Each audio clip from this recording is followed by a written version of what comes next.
अस्सलाम वालेकुम नाज़रीन, डॉक्टर मोहम्मद अली हमज़ा की जानिब से खुशामदीद है।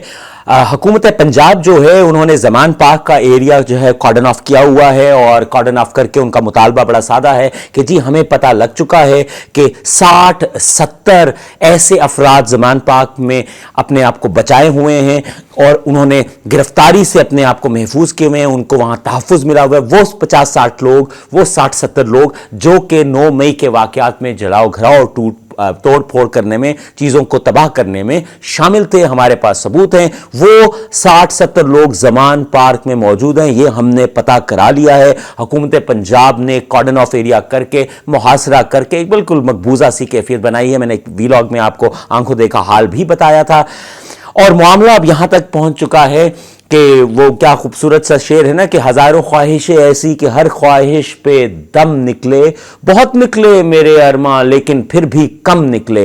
यानी हुकूमत की ख्वाहिशात जो हैं वो बढ़ती जा रही हैं कि इसे भी पकड़ लिया जाए, उसे भी पकड़ लिया जाए। लेकिन आखिरकार क्या हुआ है कि इमरान खान ने इजाज़त दी कि आप आइए और तलाशी लीजिए, लेकिन उसका तरीक़ाकार जो है वो कानून के तहत होना चाहिए और सलीके वाला होना चाहिए। आखिरकार कमिश्नर लाहौर और दीगर लोगों ने मिलकर SSP रैंक के लोग जो हैं वो और 7 हवलदार और जो हैं वो अंदर गए हैं ज़मान पार्क के एक एक कमरे को ढूंढा है, देखा है, छाना है, बीना है, लेकिन अंदर से कोई ऐसा फर्द नहीं निकला जो उन्हें मतलूब था। यानी उन्होंने अपनी ख्वाहिश पूरी कर ली। खान साहब ने दरवाजे खोल दिए। सिर्फ उनकी ख्वाहिश ये थी कि तरीकाकार जो है कानूनी होना चाहिए और वो ख्वाहिश जो है पंजाब पुलिस ने पूरी कर ली। हुकूमत पंजाब ने, निगरां हुकूमत पंजाब, बल्कि मैं कहूँगा वो हुकूमत पंजाब जो हर रोज़ आईने पाकिस्तान को ज़रब लगा रही है, क्योंकि 90 दिन का वक्त गुजर चुका है और पाकिस्तान किसी के साथ जंग में नहीं मुब्तला या किसी कैटास्ट्रफी का शिकार नहीं है, ऐसी नेचुरल कैटास्ट्रफी या फितरी तबाही का कि आप इलेक्शन ना करवा सके। खैर, लेट्स बैक। सो वो जो है ख्वाहिश पूरी की गई, घर के अंदर दाखिल हुआ गया, उसके बाद उनके बाथरूम्स तक चेक किए गए, लेकिन कोई फर्द ना मिला और वो जो 60-70 अफराद जो उन्हें मतलूब थे 9 मई के वाकयात में, जो कि ज़मान पार्क में उनके मुताबिक जो है वो पनाह लिए हुए थे, वो बरामद ना हो सके। जब ये बात चल रही थी कि 60-70 जो है अफराद मतलूब ज़मान पार्क में, हमने ये पता करा लिया है और जो आमिर मीर साहब हैं इस वक्त इत्तलात के जो वज़ीर हैं, looking into the information ministry of Punjab, उनका जब ये बयान आया तो एक हर समझदार इंसान के जहन में एक पहली जो बात निकली वो तारीफ निकली कि वाह क्या बात है कि आपने ज़मान पार्क में मौजूद 60-70 लोग जो हैं उनको अपनी सर्विलेंस, अपने ताल्लुकात और अपने एस्पनाज के ज़रिए पता कर लिया कि वो ज़मान पार्क में मौजूद है। वो लोग हैं जिन्होंने जलाओ घराव किया और तोड़ फोड़ की 9 मई को। आपकी सर्विलेंस इतनी अच्छी है तो दिल से यही जुमला निकला कि क्या बात है, क्या कहने हैं, तारीफ करने को जी चाहा कि आपकी सर्विलेंस, आपका रिकॉनेसेंस जो है वो इतना ज़बरदस्त है। लेकिन फिर हमें शक भी पड़ा कि इस बात में सदाकत कितनी हो सकती है कि क्या हमें तारीफ करनी चाहिए या नहीं। तो फिर सवाल जहन में उठे कि अगर आपने 60-70 अफराद ज़मान पार्क में ढूंढ लिए और आपने देखा नहीं, आपने पता करवा लिया कि वो वहां पे पनाह लिए हुए हैं, तो फिर आपको ये पता कराने में सालों क्यों गुजर गए कि मॉडल टाउन में कहानी जो डली थी, जिसमें 14 से ज्यादा अफराद, जिसमें प्रेग्नेंट खातून को गोलियां मार दी गई थी, जिसमें बुजुर्गों को दाढ़ियों से पकड़ के जमीन के ऊपर घसीटा गया था, जिसके ऊपर उस वक्त की पंजाब हुकूमत जो शहबाज शरीफ साहब की थी, वहां पे एक लफ्ज भी निकला था, वो जो बट था, बिल्लू बट जो था, जो तोड़ रहा था गाड़ियां और वो फायरिंग हो रही थी, उसके पीछे मुलव्विस कौन था और उसको सजा क्या मिली, ये तलाशी जो है या ये पता क्यों नहीं कराया जा सका। लेकिन खैर ये पता करवाया नहीं करवाया, ये जरूर पता करा लिया कि 60-70 लोग जो हैं वो ज़मान पार्क में मौजूद हैं और फिर उन्होंने अपनी ख्वाहिश भी पूरी कर ली। खान साहब ने इजाज़त भी दे दी, लेकिन अंदर से वो कहते हैं खोदा पहाड़ निकला चूहा, वो भी मरा हुआ। यानी कि 60-70 अफराद जो है वो नहीं निकले। हाँ, जो कहा जा रहा है हुकूमत की तरफ से कि हमने 5-6 अफराद वो भाग रहे थे, हमने पकड़ लिए। भाई अगर आपने 5-6 अफराद भागते हुए पकड़ लिए हैं तो वो जो बाकी 40-45 अंदर थे वो कहाँ चले गए? उन्हें आसमान کھا گیا یا زمین نکل گئی، وہ کہاں، یا انہوں نے سلیمانی ٹوپی پہن لی کہ آپ کو نظر نہیں آ رہے تھے، لیکن آپ نے اپنی ضد پوری کی۔ لیکن اس ضد کو پورا کرنا ناظرین مسئلہ نہیں ہے، مسئلہ یہ ہے کہ وہ جو 4-5 دن سے مقبوضہ کا علاقہ لگ رہا ہے، وہ پورا جو مغل پورا لاہور سے لے کے جیل روڈ تک ہے، اس میں جو تنگی عوام کو ہو رہی ہے، اس تنگی کا کسی کو احساس ہے؟ I met a person yesterday، میرا کل ملنے کا اتفاق ہوا، تو وہ صاحب پریشان حال میں تھے۔ میں نے پوچھا جی کیا ہوا؟ کہتے یار کچھ نہیں، میرا بچہ اسکول میں ہے، ڈرائیور لینے جا رہا ہے، ایک سڑک پہ جاتا ہے تو سڑک بند، دوسری سڑک پہ جاتا ہے تو سڑک بند، تیسری سڑک پہ جاتا ہے تو سڑک بند۔ وہ مجھے فون کر کے کہہ رہا ہے سر جی میں کی کرا، اسکول پہنچا نہیں جا رہا، اور بچہ اکیلا جو ہے وہاں پہ موجود ہے۔ میں اسکول فون کر کے پتہ کر رہا ہوں تو پتہ چل رہا ہے کہ بچے جو ہیں، کئی بچے جو ہیں وہاں پہ اب پابند ہو کے بیٹھے ہوئے ہیں۔ اسکول سے چھٹی ہو گئی ہے، 2 گھنٹے 2.5 گھنٹے گزر گئے ہیں، لیکن گاڑیاں وہاں تک ریچ نہیں کر رہی، اور کچھ بچے جو ہیں جو گاڑیوں میں بیٹھ کے گھر کی طرف روانہ ہو گئے ہیں، وہ گھر نہیں پہنچ پا رہے۔ یہ وہی بچے ہیں جنہوں نے گھر جا کے آرام کرنا ہے، ہوم ورک کرنا ہے، اور پھر امتحانوں کی تیاری کرنی ہے، اور اس پاکستان کا مستقبل، روشن مستقبل اٹھا کے بنانا ہے۔ ان بچوں کے ساتھ یہ سلوک ہو رہا ہے۔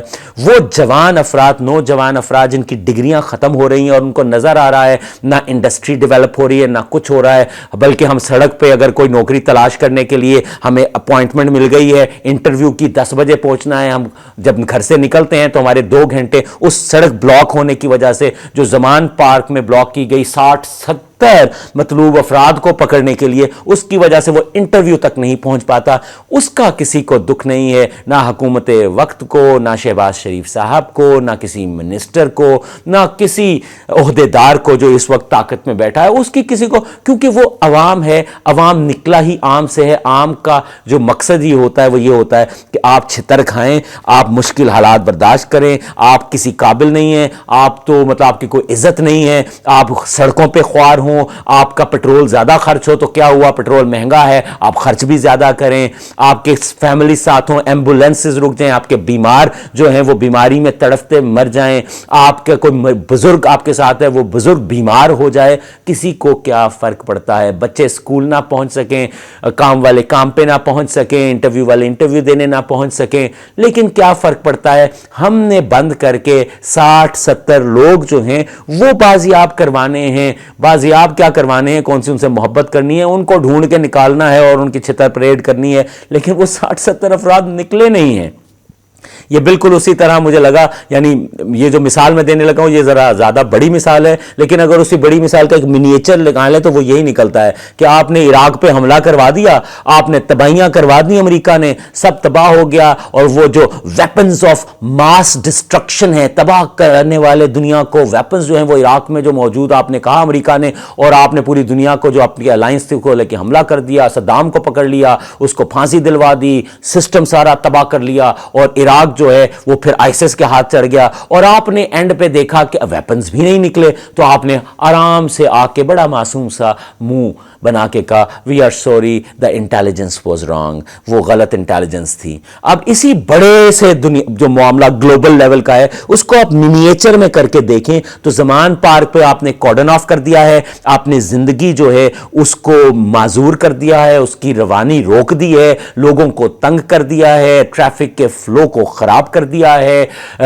جو اس پورے علاقے میں رہائش پذیر لوگ ہیں ان کا گھر سے باہر نکلنا اور گھر واپس آنا مشکل ہو گیا ہے۔ میں پریشان ہوں کہ میرا بچہ گھر خیریت سے پہنچا ہے، بندہ کام کرے یا بچے کی پریشانی میں رہے، وہ آپ نے سب کر دیا ہے، لیکن جس مقصد کے لیے کیا کہ آپ نے 60-70 افراد جو ہے وہ نکالنے ہیں زمان پارک سے، جنہوں نے جلاؤ گھراؤ کیا، وہ آپ سے نکلے نہیں ہیں۔ اب آپ کے اندر اتنی ڈیسنسی ہے کیا کہ آپ ٹی وی پہ آ کے کہیں کہ نہیں وہ غلط معلومات تھیں، ہم سب سے معافی مانگتے ہیں؟ اتنی ڈیسنسی کسی کے پاس ہے ناظرین؟ What's happening? یہ کیا ہو رہا ہے؟ یہ کب تک ہوتا رہے گا؟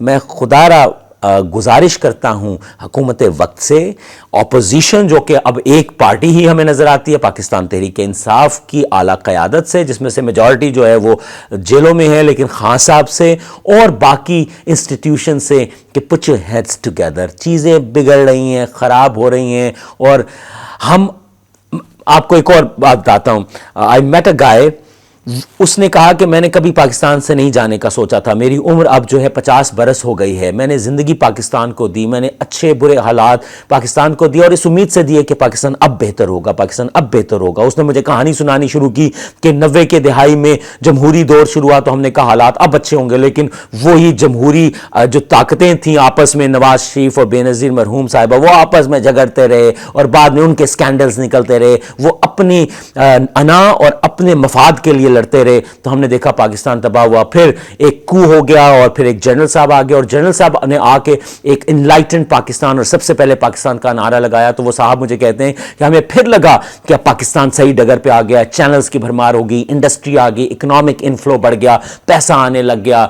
उसके साथ साथ दहशतगर्दी की वेव भी चल रही थी, लेकिन मुआशरे के अंदर जो घुटन थी वो कम होने लग गई, मुआशी तौर पे चीज़ें डेवलप, इंडिकेटर्स पॉजिटिव होने लगे। तो हमने कहा कि अच्छा किया, हमने जो फैसला किया था पाकिस्तान में रहने का, वो फैसला अब सही साबित हो रहा है, हमारा मुल्क तरक्की कर रहा है। लेकिन फिर क्या हुआ, फिर लाल मस्जिद हुई, मुशर्रफ साहब के खिलाफ कैंपेन खड़ी हुई, बेनज़ीर साहिबा आई, उनका असैसिनेशन हो गया और उसके बाद मुशर्रफ साहब जाते बने। फिर जो नई हुकूमत आई पंजाब में मुस्लिम लीग नून की और वफाक और सिंध के अंदर हमने देखा कि पीपल्स पार्टी की, तो उसमें बिजली के मसाइल, दहशतगर्दी के मसाइल बढ़ने लगे, धमाके ज्यादा होने लगे और हम डरने लगे। हम घर से बाहर निकलते हमें पता नहीं होता था जिंदा वापस आएंगे नहीं आएंगे, तो हमें फिर भी था कि कोई बात नहीं, हम लड़ेंगे। तो मुझे साहब बता रहे कि हमने कहा कोई बात नहीं, हमने कहा कोई बात नहीं, हमने अपने मुल्क में रहना है, ये मुल्क तरक्की करेगा। कहता कि वो हालात हमने बर्दाश्त किए। फिर APS का वाकया हुआ और उसके बाद फिर ज़रबे अज़ब हुआ और दहशतगर्दों को ख़त्म किया जाने लगा, तो धमाके कम हो गए। हमने कहा मुल्क डगर पे चल पड़ा है। फिर हमने देखा कि दोबारा से इंडिकेटर्स बेहतर होने शुरू हुए, GDP बेहतर होना शुरू हुआ। लेकिन फिर हमें पता लगा कि पनामा स्कैंडल भी है, हमारे जो लीडरान हमारे सर पे राज कर रहे हैं, इन्होंने तो बड़ा पैसा जो है वो टैक्स एवर्जन और फ्रॉडुलेंट तरीके से अपने मुल्क से निकाल के दूसरे मुल्कों में भेजा है। तो हमें एक बार फिर तकलीफ हुई कि हमें लगा कि मुल्क सही जगह पे चल पड़ा है, लेकिन फिर हमें पता लगा कि सही लोग जब तक नहीं आएंगे मुल्क सही राह नहीं पकड़ेगा। फिर उन साहब ने मुझे ये कहा कि 2018 के इलेक्शन हुए, एक नई पार्टी सामने आई, एक नई क़यादत सामने आई। हमने कहा नहीं, अब मुल्क ठीक होगा, मुल्क चलने लगा। फिर कोविड आ गया, लेकिन हमने देखा कि इंडिकेटर बेहतर हो रहे थे, चीज़ें बेहतर हो रही थी। लेकिन फिर हमने साथ साथ देखा कि वो जो हुकूमत में आए वो चोर चोर चोर चोर के नारे लगाते रहे और अपनी परफॉर्मेंस के ऊपर कम फोकस करने लगे और फिर उनके खिलाफ जो हैं जमातें इकट्ठी होने लगी, फिर उनको गिराने की बात शुरू होने लगी। और जो एक हमें उम्मीद थी कि दोबारा से कि पाकिस्तान नई डगर पे चल जाएगा और हमने अच्छा फैसला किया पाकिस्तान में रहने का, और वो जब अदमे एतमाद हुआ, इमरान खान बाहर निकले, PDM ताकत में आई और PDM ने ताकत में आके कहा अब हम चीज़ें बेहतर करेंगे, तो हमने कहा शायद बेहतर हो जाए। लेकिन फिर महंगाई अगले ही रोज़ कम होने की बजाय बढ़ने लगी और एक साल के अंदर डॉलर जो है 300 को छू गया, पेट्रोल जो है वो 372 और 272 और 282 को टच करने लगा। और हमने देखा कि बदअमनी बढ़ गई, इंडस्ट्री ख़राब हो गई, हमारे रिजर्व्स तबाह हो गए, सब हो गया। कहता अब आके मैं थक गया हूँ यार, this is what he said. कहता अब आके थक गया हूँ, अब आके मैं सोचता हूँ मैं चला ही जाता, मैं बाहर जा सकता था, मैं पढ़ा लिखा इंसान हूँ, बड़े मौके मुझे मिले कि मैं इस मुल्क को छोड़ के चला जाता, लेकिन अब सोचता हूँ मैंने गलत ही फैसला किया क्या।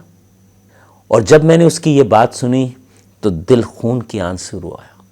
क्यों? क्योंकि मैं भी उन्हीं में से एक पाकिस्तानी हूँ जिन्होंने ये फ़ैसला किया कि हम अपने वतन अज़ीज़ ही में रहेंगे, हक हलाल की खाएंगे और सफ़ेद पोशी की ज़िंदगी भी बेशक गुजारेंगे, लेकिन पाकिस्तान को नहीं छोड़ेंगे। जो कुछ सीखेंगे इसी वतन और इसी के शहरियों को दे के मरेंगे। लेकिन आज शायद मेरे अंदर भी ये ख़याल उसकी बात सुनने के बाद पैदा होने लगा कि कहीं मैंने ये गलत फ़ैसला तो नहीं कर लिया। So this is a time to think. हम सबको सोचना है, जो ज़िम्मेदारान हैं, जो पावर कॉरिडोर्स में हैं, उन्हें ज़्यादा सोचना है, because they have to give us the direction and they are responsible to take the country out of this hell. आज तक के लिए इतना ही। मुझे इजाज़त दीजिए। अगले व्लॉग तक के लिए चैनल को सब्सक्राइब करना ना भूलिएगा। खुदा हाफिज़।